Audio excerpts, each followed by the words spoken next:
Are we living in a Matrix simulation? This is a question that has been pondered by scientists, philosophers, and thinkers for centuries. But what if the answer to that question lies not in technology or science, but in the mysterious and powerful force of synchronicity? Synchronicity is the concept of meaningful coincidences, and they've been observed by people all over the world and even studied by some of the greatest minds in history. But what if these seemingly random events and coincidences that we experience are not random, but actual manifestations of a deeper reality, one that is controlled by a higher power or intelligence, or even God? In this video, we will explore the idea that synchronicity is not just a strange phenomenon, but the key to understanding our true reality. Émile Duchamp was born in 1791. Unknown to the family, Émile was destined for greatness. Although initially following in his father's footsteps, serving France as a civil servant, he can never deny his passion for the written word, and in 1812 penned an ode, La Paix Conquise, which caught the eye of Napoleon Bonaparte. And after that, his trajectory was firmly established. He was to become a great poet, collaborating with others to produce both stage comedies and great works of musical art. By far, his lasting contribution is the text for Hector Boreal's choral symphony Romeo et Juliet, which is still performed today by symphonies all around the world. However, Émile's life is also notable for a string of bizarre coincidences which trace from his youth all the way through his adult life. As a child, he was sent to a boarding school in Orléans. On one particular occasion, he was treated to a foreign delicacy, British plum pudding, at the time relatively unknown in France. It was a remarkable dish, made all the more notable by the company that Émile found himself with that day. Sitting at Émile's table was a Monsieur de Faucevaux, who had recently returned from England. It seems as though Monsieur de Faucevaux had developed a taste for plum pudding during his travels and was eager for young Émile to try a bite. It was like 1,000 other meals we all have in our youth. Exciting at the time, but the memory was supplanted by countless others. In fact, Émile more or less forgot his meal with Monsieur de Faucevaux until a decade later, when it all came flooding back to him. Now, he was enjoying another meal, this time as an adult at a restaurant on Boulevard Poissonnier in Paris. When trying to decide what he would like to eat, something caught the young man's eye: a plum pudding. Now, immediately, the memory of the special treat that he had eaten back in boarding school was rekindled, and it was the only thing in the world that he wanted. So he asked a slice of the delicacy, but was disappointed to learn that the entire dish had only moments before been purchased by another man. He was crestfallen. Seeing the look on his face, the server shouted in the direction of the person who had just bought the plum pudding, "Monsieur de Faucevaux, would you have the goodness to share your plum pudding with this gentleman?" If Émile could hardly believe his ears, he certainly had to believe his eyes. There, in another corner of the restaurant, old and gray, dressed in a colonel's uniform, sat the same man with whom he had first shared plum pudding 10 years ago. It is unclear whether or not Monsieur de Faucevaux recognized Émile, but in any case, he was willing to part with a bit of his plum pudding. It was a striking coincidence, but that is all it is, right? I mean, after all, it is not outside the realm of possibility that Émile would have met the same man twice. Orléans and Paris are only around 70 miles apart. For years, he kept the chance encounter in the back of his mind, nothing more than an amusing anecdote to share with his friends. But years later, he received an invitation to attend a dinner party where a genuine English plum pudding was planned to be offered as part of the meal. the invitation, but enthusiastically share the tale of Monsieur de Fauchibou with the lady of the house, joking that if plum pudding was involved, the old man would be there, some way or another, without a doubt. The two laughed at the idea, thinking nothing more of the coincidence. By the day of the party, the jest was forgotten entirely. Now the day finally came, 10 guests took their places at the dinner table, and the plum pudding was served. Emile, searching for a topic of conversation, once again shared the curious tale of Monsieur de Fauchibou as they ate, much to the delight of the other dinner guests. Everyone was literally mid-bite when the door to the dining room swung open and the house's servant announced the arrival of a visitor. Can you guess who? That's right, Monsieur de Fauchibou. Was Emile hallucinating? Had the host of the party contacted Monsieur de Fauchibou as a practical joke? It was, after all, carnival time, and such pranks would be fitting with the general spirit of the season. The visitor seemed real enough, a look of concern washing over his face as he scoured the crowd, and it looked as though he were searching for someone. At last he came to Emile, forcing the poet to concede, once and for all, that this was the same man who had accompanied Plum Pudding his entire life.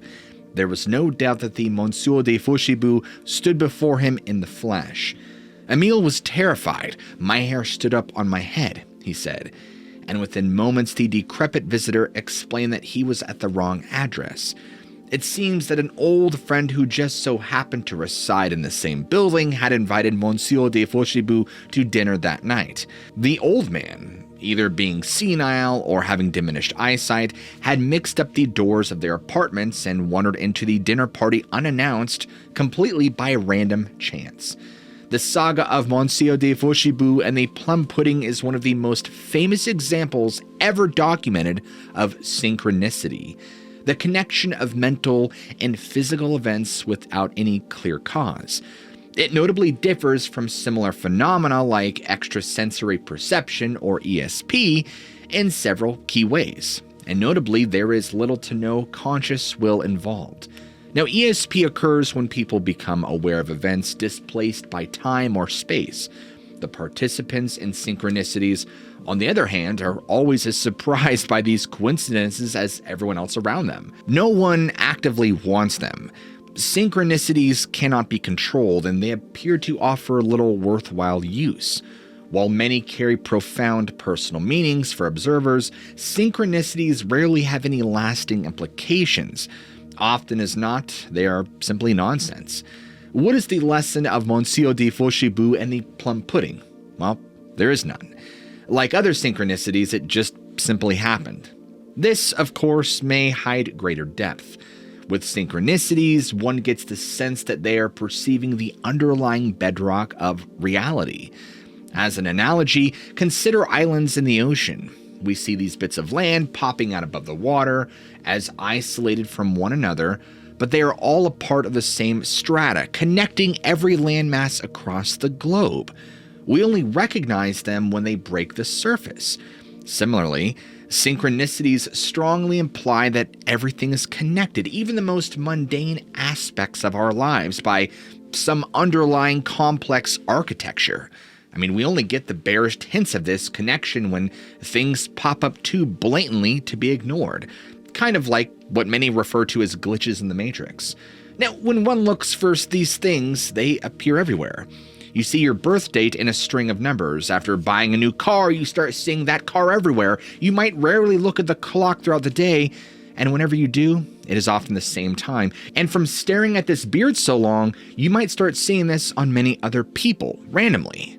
So maybe these things have a significance to you, possibly a string of numbers in succession like 1, 2, 3, 4, or 2, 3, 4, or 3, 4, 5. Modern psychology offers a solution to these reoccurring coincidences. Now, the primary explanation is that these events can be ascribed to something known as frequency illusion or frequency bias. Now, this delusion, skeptics argue, manifests through selective attention and confirmation bias. You simply notice these things because you are looking for them. because your mind has been primed, as it were, rather than anything objectively spooky going on. Now, this explanation fails entirely when objectivity creeps into the picture, like in the case of Monsieur de Fauchibou and the plum pudding. Now, if the events were relayed accurately, no one can deny that the old man was physically there in each instance, and the synchronicity was not an artifact of mental processes. Another good example comes from America, shortly after World War II. A young girl remembered her father taking her to a soda shop where, much to his delight, an old friend from the war walked through the door. The father was disappointed when he realized that the man was not his friend and that he only bore a strong resemblance. However, moments later, his friend arrived as if the entire event had been planned by some unseen stage director. Frequency bias cannot explain these examples. Frequency bias only works when the synchronicity is subjective, when a coincidence is perceived by an individual, but remains impossible to verify. Now, on the contrary, we have plenty of examples where synchronicities unfold outside of anyone's control, where it seems almost as if the universe is following some sort of invisible script. Only every so often we are granted the privilege of a glimpse into the inner workings of reality. Camille Flammarion, who chronicled the saga of the Monsieur de Fauchibou and the plum pudding, noted another astounding synchronicity. While he was writing a chapter on the subject of windy weather, he was astounded and dismayed to find his papers whisked away by a sudden gust that carried the chapter off in a miniature whirlwind beyond hope of recovery. Several days later, the despondent Flammarion was contacted by his publisher, who handed over the entire chapter intact. The whirlwind had carried it to the feet of one of the publisher's employees, who assumed that he had dropped them during his errands. Other examples litter history books. American founding fathers Thomas Jefferson and John Adams both passed away on July 4th, 1826, Independence Day, which might not exist without their efforts. They died within hours of one another. And the first person to die during the construction of Nevada's Hoover Dam was J.G. Tierney in 1922. 14 years after, his son Patrick was the last person to die in its construction. What a damn coincidence. Haha, just kidding. In 1945, Tsutomu Yamaguchi survived the bombing of Hiroshima, only to flee to Nagasaki, where he witnessed the second atomic bomb detonation. Now, he is recognized as the only person to have survived both blasts. Now, in 1970, actor Anthony Hopkins looked high and low for The Girl from Petrovka to prepare for a film adaptation of the book, and he at last found a copy signed by the author completely by chance. Someone had left it behind in a London tube station where he had just so happened to be. Now, these wild coincidences have continued into recent years. In 2001, a 10-year-old girl named Laura Buxton released a red balloon near Marlborough, England. On the side, she had written, "Please return to Laura Buxton," complete with her address. Now check this out, it gets crazy. Now, it was found 140 miles south by another 10-year-old girl also named Laura Buxton. Both girls looked and dressed similarly and had identical pets. In fact, both Lauras brought their guinea pigs when they met, completely unplanned. Around 2010, Stephen Lee and his future wife Helen had just become engaged when they discovered something shocking in his late father's old photographs. Stephen's father and Helen's mother had almost gotten married themselves in the 1960s in Korea. They had called the wedding off when their parents did not approve, unfortunately. Now, despite the vanishingly low odds of being struck by a meteorite, in 2011, one struck the household of a French family with the appropriate last name. Comet. Yes, science nerds, I know that a meteorite isn't a comet, but come on. Now, Dutch cyclist Martin de Jonge was scheduled twice to fly on Malaysia Airlines in 2014, only to bump his tickets at the last minute. In both instances, he avoided tragedy, as one flight was shot down over Ukraine, while the other famously disappeared above the Indian Ocean. And in 1988, a Shu Weifeng of Jiangsu province saved a boy from drowning, one of 3 others he would save over the course of his life near the river. The latest person Shu saved was an 8-year-old boy who was found thrashing in the river on August 3, 2018. It turned out to be the son of the man he had saved 30 years ago. I mean, apparently this family does not take swimming lessons. Now, another set of synchronicities comes from my scriptwriter, Josh Cutchin, who had this to share. Now, some of you won't believe what I'm about to say, and that's fine. I know what happened, and that's all I need to know. I'll try to relay it as best as I can, as quickly as I can, as best as I can remember. I was coming back from a gig in Austin sometime in around 2008. The entire time I had been in Texas. I had been obsessing over a relationship that I was in back in Georgia, which was starting to show the first signs of falling apart. I have diagnosed OCD, so when I latch onto something, I tend to have a hard time letting it go. A little background on my then girlfriend. She was a graduate of the Cincinnati College Conservatory of Music, where she had obtained a degree in oboe performance. You'll see why this is important in a few moments. Her first name was Whitney, and her last name was one that could have easily been used as a girl's first name. For the sake of anonymity, let's call her last name Cameron, so Whitney Cameron. So I'm sitting in my plane and we're all boarding. I'm stressed over my relationship and trying to take my mind off it by doing a crossword puzzle. Yeah, I know, sounds like an old man thing. But within the space of a minute, 3 incredible things happen, none of which I can explain today. If it had been just one thing, it would have been a coincidence, but 3 defies logic for me. I am shocked as I complete the crossword answer for a woodwind instrument. The answer is oboe. Okay, not a huge synchronicity. But then the guy in front of me drops his ticket. I see it underneath his seat and pick it up. The final destination is Cincinnati. To top it all off, he stands up, turns around, and props his elbows on the seat. He asks if he can have his ticket back, please. I hesitate only because I see the 2 tattoos on his forearms, and I kid you not, they read Whitney on his right arm and Cameron on his left. I presumed they were the names of his children. My jaw was on the floor. I handed the ticket back to him, and in that moment, I knew that everything would be okay. Not that the relationship would survive, it did not, but I knew that there was a bigger plan for me. Now, the next biggest synchronicity I ever experienced happened in late 2020. I have twin boys, and again, here's my OCD cropping up. I often worry about how much software I need to upload into their little brains. There are 1,000 things I want to teach them, and I sometimes have no idea where to start. Now, for whatever reason, my OCD had seized upon AESOP'S FABLES that day. Where did I learn them? I have to teach the boys. Maybe I should pick up a copy. I planned on buying one the first chance I got. The only problem was that I was taking them for a walk in their stroller. So the entire time home, I kept repeating to myself, AESOP'S FABLES, AESOP'S FABLES, AESOP'S FABLES. I get home and I have a missed call from my mother. She and Dad are on vacation at the beach, so I get the boys situated and call back right away. Now, I kid you not, the first thing out of her mouth is, "Hey, we're at the bookshop that we love at the beach, and I picked up something for the boys." It's an illustrated collection of AESOP'S FABLES.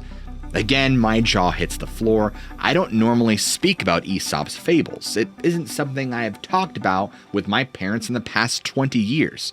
Yet here, on this day that my OCD fixated on AESOP'S FABLEs, my mother picked up a copy for my children, exactly what I was planning to do the moment that I hung up the phone. What is going on here? Everything from divine intervention to chaos theory has been rolled out over the centuries to explain synchronicities. The contemporary New Age movement has seized up synchronicities as messages from the cosmos, which offer confirmation that one is traveling the correct path that the universe has set out for them. Others suspect that when we see synchronicities, we are tapping into the archetypal nature of reality and that we may be coming face to face with some sort of unseen trickster force orchestrating everything. Either a literal entity, God, an epiphenomenon of interpersonal interaction, or our own shadow selves, the parts of our psyches which we deny and refuse to integrate. Still, others think that synchronicities are simply the visible manifestation of phenomena we yet do not understand, like precognition, or even more mind-bendingly, retrocausality. Now, retrocausality is the idea that future events actually reach back and influence what happens in the past. It's a trippy concept, but might hold true. I mean, if time is indeed non-linear, as many physicists suspect, anyone interested in this idea should pick up a copy of Eric Wargo's Time Loops, Precognition, Retrocausation, and the Unconscious, the most comprehensive examination of this possibility to date. But before anyone tried to understand synchronicities, the first matter of business was to demonstrate that they actually existed at all. Now, the first person to actively investigate synchronicities was biologist Paul Kammerer, who, in the early 20th century, tried to strip them of their subjective qualities and instead focus only on their objective nature. Kammerer fastidiously kept a log of his own synchronicities beginning at the age of 20, amassing so many examples that he published them as a book, The Law of the Series, in 1919. Now, a reading of the book clearly suggests that Kammerer is not an outlier. All of us experience these coincidences throughout our lives, regardless of whether or not we consciously recall them or ascribe any deeper meaning to them. Now, he concluded that the recurrence of identical or similar data in contiguous areas of space or time is a simple empirical fact which has to be accepted and which cannot be explained by coincidence, or rather which make coincidence rule to such an extent that the concept of coincidence itself is negated. In other words, while nothing in the universe ever has a 0% chance of happening, there's always some infinitesimal possibility, no matter how small, when you have multiple incidences where statistically impossible events collapse one on top of another. It implies a greater, more mysterious force at work. Some call it God, some call it the powers of the universe. While Kammerer may have been the first to examine them, he is not the most prominent researcher of synchronicities. That honor goes to none other than Carl Jung, the founder of analytical psychology.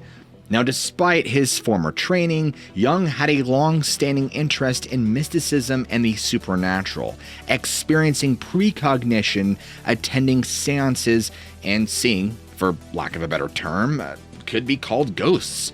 He even wrote an essay turned into a small book on flying saucers.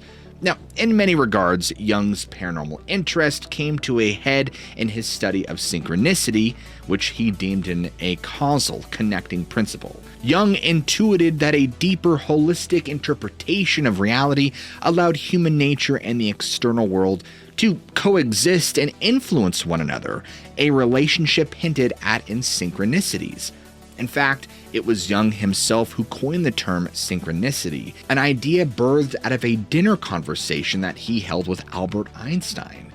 Jung eventually wrote his own book on the topic, where he explored the possibility that synchronicities do represent an interaction between the physical world and our unconscious minds. He concluded that we must assume coincidences are simply lucky hits, so as long as proof is lacking that their incidence exceeds the limits of probability. However, we should remain open to the possibility that events in general are related to one another, on the one hand as causal chains, and on the other hand by a kind of meaningful cross-connection. In his work, Jung cited not only examples from the historical record, but also ones that he had personally experienced. Some of these perfectly embody the nonsensical nature found in synchronicities. For example, he wrote this: "To mention but one example out of many, I noted the following on April 1st, 1949. Today is Friday. We have fish for lunch. Somebody happens to mention the custom of making an April fish of someone, the French equivalent of April Fools. Now, that same morning, I made a note of an inscription which read, in Latin, 'It is man from the middle, fish from the bottom.' In the afternoon, a former patient of mine, whom I had not seen for months, showed me some extremely impressive pictures of fish, which she had painted in the meantime. In the evening, I was shown a piece of embroidery with fish-like sea monsters on it. On that morning of April 2nd, another patient, whom I had not seen for many years, told me a dream in which she stood on the shore of a lake and saw a large fish that swam straight towards her and landed at her feet. I was at this time engaged on a study of the fish symbol and history. Only one of the persons mentioned here knew anything about it. As a pendant to what I've said above, I should like to mention that I wrote these lines sitting by the lake. Just as I had finished this sentence, I walked over to the seawall and there lay a dead fish, about a foot long, apparently uninjured.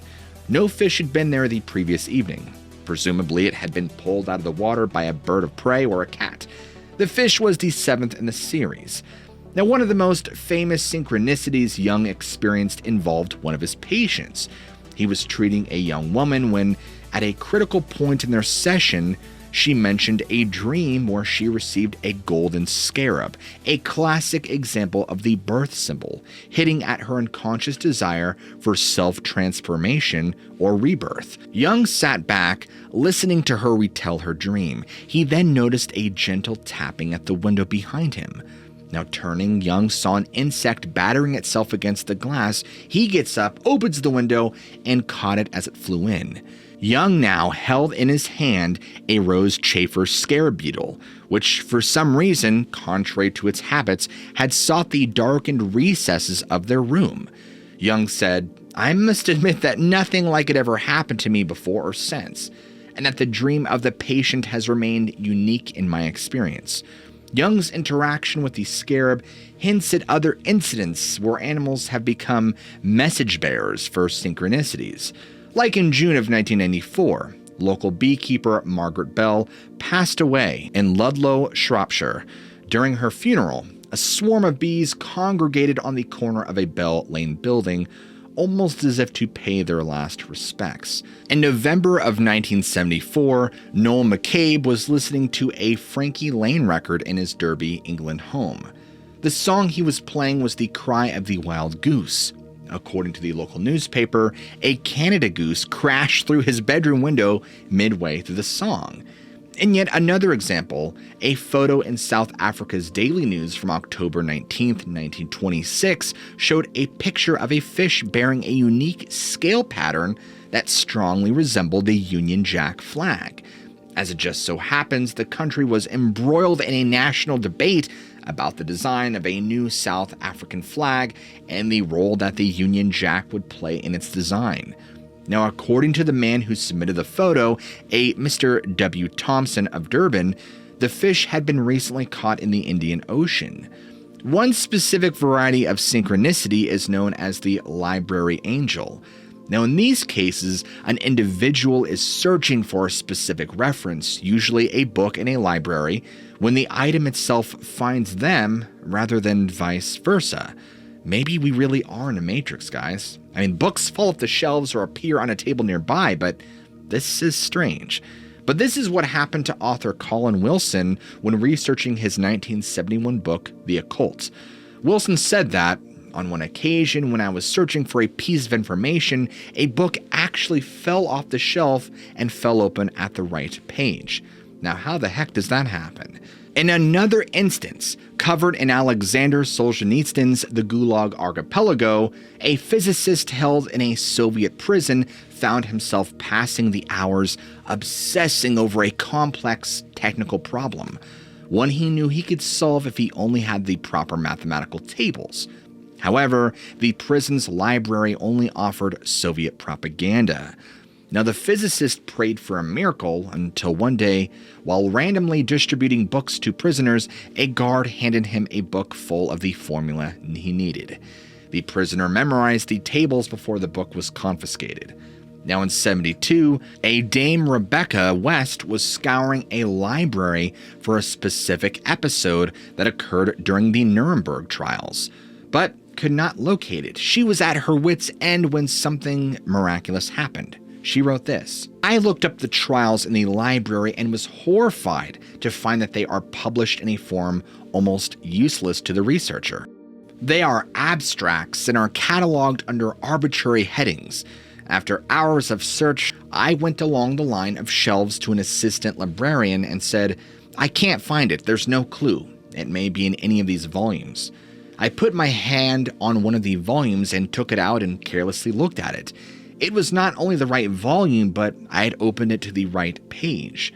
Now, another type of synchronicity sees twins, even though separated at birth, leading similar lives. Countless examples exist and are especially common among identical twins.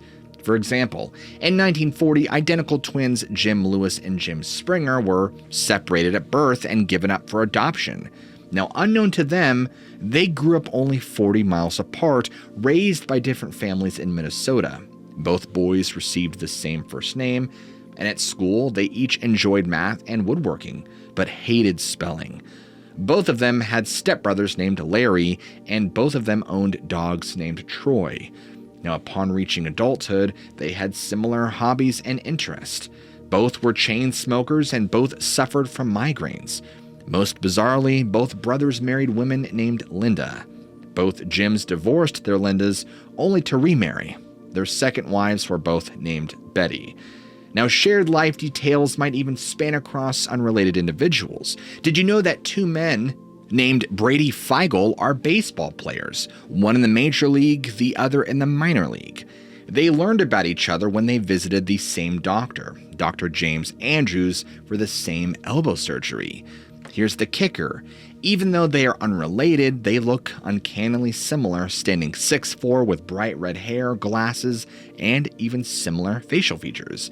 A DNA test did confirm that they were unrelated. Synchronicities even manifest in encounters with other paranormal phenomena. In fact, they seem to be a staple among people who have had near-death experiences and UFO contact. People involved in these life-changing events often find themselves beset by wave after wave of coincidences. Now, sometime around the 1980s, English resident Suzanne Padfield began suffering from a series of vivid dreams where she found herself lost in the country. In the dream, her journey was interrupted by an enormous bright flying saucer that appeared above. The dreams would then end when she found herself on a recognizable stretch of road close to home. Now, after several months of these dreams, Suzanne found herself playing out the exact same scenario during her waking life. She had tried to take a shortcut but became lost, and just as in her dreams, she reached the top of a hill to read a signpost, only to be greeted by an enormous UFO. Now, eager to leave, she set a course for the nearest city lights she could see, and within moments, found herself on the same familiar stretch of road from her dreams. While Suzanne experienced other predictive dreams, she refused to believe that these were examples of precognition. Instead, she suspected that dreams and other thoughts might influence the likelihood of events unfolding, rather than predicting anything in the future. In other words, prophetic dreams are not a product of future events. Future events are the product of especially vivid dreams. Now, flying saucer eyewitnesses encounter synchronicities even in the absence of dreams, however. This is no more apparent than in the life of UFO experiencer Mike Cleland, whose book The Messengers, Owls, Synchronicity, and the UFO Abductee conveys incredible coincidences stacking up both in his life and in the lives of alien abductees. As an example, consider the wild circumstances Mike details in his follow-up book, Stories from the Messengers, Owls, UFOs, and a Deeper Reality. On August 2, 2013, Mike received an email from a server named Allison, who worked at the Green Jade Diner in Boone, North Carolina. Now, she had found a copy of Mike's essay, the one which evolved into his first book, beside a coffee urn, and had contacted Mike thinking he had left it there. As it turns out, Allison had not only experienced UFOs in the past, but had strange experiences with owls as well, the exact area of research in which Mike specializes. But there's a problem. While Mike had indeed visited the Green Jade Diner, it had been on June 2nd, 2013. he did not even post the essay until July 3rd. Allison didn't find the essay until sometime in late July or early August. So, who printed the essay and left it at the Green Jade? And what are the odds that it would wind up in the hands of a UFO witness, to say nothing of a UFO witness who had also had weird owl stories? It's a mystery, one only deepened by the fact that Mike's mother passed away 2 days before receiving Allison's email. This highlights something that some people claim to have observed about synchronicities. They sometimes accompany profound life events, good or bad, as if dramatic change forces them to conjure up and bubble to the surface. Hey, what's up? I'm Alex. I'm one of the video editors here with What Lurks Beneath. Currently doing something I probably shouldn't be doing. But anyways, I have a really interesting story about a synchronicity. So I'd like to share that with you guys. So this one actually takes place back when I was probably like 6 or 7 years old, still living in Georgia. I had this weird dream about this like strange hallway. I started walking down this hallway and I looked to my right and there's like these weird jars with like creatures in them. I remember there was like tile on the floor. It's like really bright. I remember looking to my left and I can see this door and then it opens and then I see some girl walk out and then I wake up.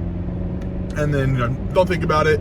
Years go by. I'm now 11 years old or so, living in Nashville, Tennessee, and I'm walking through my middle school hallway, and then all of a sudden I realize I've been here before. And I look to my right, and there's an entire bookshelf of like formaldehyde sealed like glass jars of like, like animals and different little things, like those old sciencey kind of things. Tile, whatever, it's really bright, like fluorescent hallway. Look to my left and there's a door, and it's actually my 5th grade hallway, or 5th grade science room. And then right as the door opens, I see a girl walk out with the exact same face from my dream, and that was when it hit me. I was like, oh my gosh, I dreamed about moving to the city I'm living in years before it happened. So that's my synchronicity story. How you doing, Lurklings? My name is Edward Payson. I'm a professional filmmaker that makes horror films and documentaries. I also edited the video you're watching right now. Now, it wasn't until I sat down and started editing this video for What Lurks Beneath that I had a name to go with the strange and unusual coincidences that I've been experiencing my entire life since I was a child. So I got to texting with Josh, and he said that I should tell you guys about some of these strange coincidences and put them in this video. So the coincidences started when I was a really young boy. I was about 6 years old, and my family decided to go on vacation to Disney World. My uncle, we were on a ride, I think it was Splash Mountain, and my uncle started asking me about school and how I liked school and how I liked the 1st grade. And I said it was great, except there was this girl in my class who always picked on me. A few moments later, that girl put her hand on my back and was at Disney World. And being from New Hampshire, Disney World is about 1,000 miles away, so it was like she appeared out of thin air. So my second strange coincidence happened when I was about 10 years old. I was in the mall with my brother and mother, and I was pushing my brother around. He was in a wheelchair, and we got lost. We basically got separated from my mom, and we were gone long enough to where she had the mall do an all call, and a nice gentleman ended up finding us and bringing us to JCPenney where my mother was waiting for us. And it gets weird there because 10 years later, the man who found us ended up becoming our stepfather, and my stepdad didn't even remember being the one to find us in the mall until 5 or 6 years after he was married to my mom. And we told him the story about how we got lost in the mall one day, and he was like, wait, you guys got lost in the mall? I found a boy and a boy in a wheelchair in the mall on such and such a date, and ended up lining up, and he was the one who actually found us. The next coincidence happened in the early 2000s. Being from New England, people just assume that I'm a Patriots fan. Me and my brothers are not Patriots fans, and we were watching one of the games, and my brother just jokingly said, I hope Tom Brady breaks his leg on the next play. And then the next play, Tom Brady broke his leg. So that's just a silly one. Midway through high school, I changed schools. I ended up going to a school in Waltham, Massachusetts, and I ended up having to make a whole new round of friends. And when I was going to my first friend's house that I had made, I had no idea where he lived, and I had to MapQuest out where he lived. So of course, not being able to read MapQuest, I went to the wrong place. And it just so happens that the place I went to, I tried to turn around in the driveway and my car got stuck because it was snowing outside. My car was making all kinds of noise trying to get out of that driveway until the owner of the house came outside, and it just so happens, coincidentally, to be the boss of the place I was currently working at Hollywood Video. So my Hollywood Video boss helped me get out of the driveway by digging me out. The next coincidence happened on my wedding weekend. My wife and I got married in Las Vegas, and we ended up taking a plane from Los Angeles to Las Vegas. And on the way there, sat between us was one of my friends from Los Angeles. We didn't plan our tickets together, and it gets weirder from there because later that same night, we didn't make any plans with this person. My wife and I ended up going to a bar that was off the beaten path because we didn't want to pay the prices that you typically pay on the Las Vegas Strip. So we went to this, hole-in-the-wall bar, and lo and behold, the same person that was on the plane ended up being at the bar. At that point, my wife and I were like, is this guy following us? What is going on? And it gets weirder from there because we took a completely different airline home because we use a site called Skiplag. And the way that works is it kind of just finds you the cheapest flights, even if they're from different airlines. And would you believe it? In between us again was this guy, Ryan. So without being in some kind of weird simulation, I have no idea how this person could possibly be involved in our entire Vegas trip. The next one's a little tragic and hits home a little bit for me and my wife. My wife's best friend was visiting her family in Wisconsin on Christmas Eve in 2020, and she was texting back and forth with my wife, and the last text she got from our friend was how cold it was in Wisconsin and how my wife would hate it because it's so cold there. And tragically, later that night, she ended up crashing her car and ended up dying of hypothermia. Anyway, those are some ways that I've experienced synchronicity throughout my life. I'll hand it back to Josh. Perhaps the wildest synchronicities of all time can be found across 3 historical tragedies: the sinking of the RMS Titanic and the assassinations of President Abraham Lincoln and John F. Kennedy. Now, in 1898, Morgan Robertson penned a book entitled The Wreck of the Titan, or Futility. The book features an enormous British ocean liner named the SS Titan, which collides with an iceberg in the North Atlantic. Despite being deemed unsinkable, the boat succumbs to the waves, and since there weren't enough lifeboats available, nearly everyone perishes. Now, sadly, the book does not feature anyone shouting, "I'm the king of the world." You can clearly see how the book predicts the sinking of the Titanic with alarming accuracy, 14 years before the ship infamously sank on the morning of April 15th, 1912. Now, the Titan is described as 800 feet long, while the Titanic was 882 feet. Both were traveling at similar speeds, and while the fictional Titan was traveling from New York to England, the real Titanic traveled from England to New York.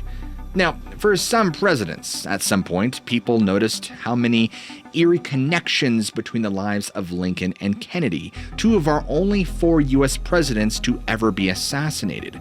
While some of the connections were simply inaccurate, most were verifiably true, begging the question as to whether or not some invisible force binds these 2 historical tragedies across time and space. Both the last names Lincoln and Kennedy contained 7 letters. Lincoln was elected to Congress in 1846 and took the presidency in 1860. Kennedy, too, was elected in Congress in 1946 and took to presidency in 1960. Both admins were concerned about civil rights. Both men married in their 30s to women who were in their 20s. Both Lincoln and Kennedy were shot in the head on a Friday, and both their successors were Southerners with the last name of Johnson. Andrew Johnson, born in 1808, and Lyndon B. Johnson, born in 1908. But if you think I'm done yet, I'm not, because the similarities do not end there and even extend to the assassins themselves. But yes, I know, Oswald was a patsy, but just roll with me on this, alright? The names of both assassins, John Wilkes Booth and Lee Harvey Oswald, each contain 15 letters. Both were born south of the Mason-Dixon line. They were born 101 years apart. Not quite a perfect match, but pretty close. Booth fled from a theater after killing Lincoln, while Oswald fled to a theater. Both Booth and Oswald were themselves assassinated before they could stand trial. Now, bizarrely enough, Booth's brother, Edwin, saved Abraham Lincoln's son, Robert Todd Lincoln, in late 1863 or early 1864. Robert had almost fallen on the train tracks when Edwin grabbed him by the collar. Robert would go on to become perhaps the only person to ever witness 3 presidential assassinations. His father, James A. Garfield, in 1881, and William McKinley in 1901. Now, the Lincoln-Kennedy connections doesn't prove anything, But so many coincidences stacking up certainly suggest that, at the very least, aspects of our existence may be cyclical. This, coupled with the much smaller synchronicities we experience each day, force us to realize how little we truly know about our reality. Are we embedded within a simulation with bits of code repeating either by happenstance or to make some sort of point? Is there a deeper mystery at play in our lives, a script we ourselves perform as unwitting actors in a play we will never know? Or is everything simply one big coincidence, our lives subject to the whims of mere chance? I can't tell you one way or the other, nor can anyone who has not experienced these coincidences themselves. Synchronicity's true power is in the eye of the beholder. But more importantly, I want to know what you guys think. Are we really living in a Matrix-like simulation where everything is planned and there is a hand in the forces at work here? Or do we live in a world and universe where coincidences happen all the time, no matter how extreme or often they occur?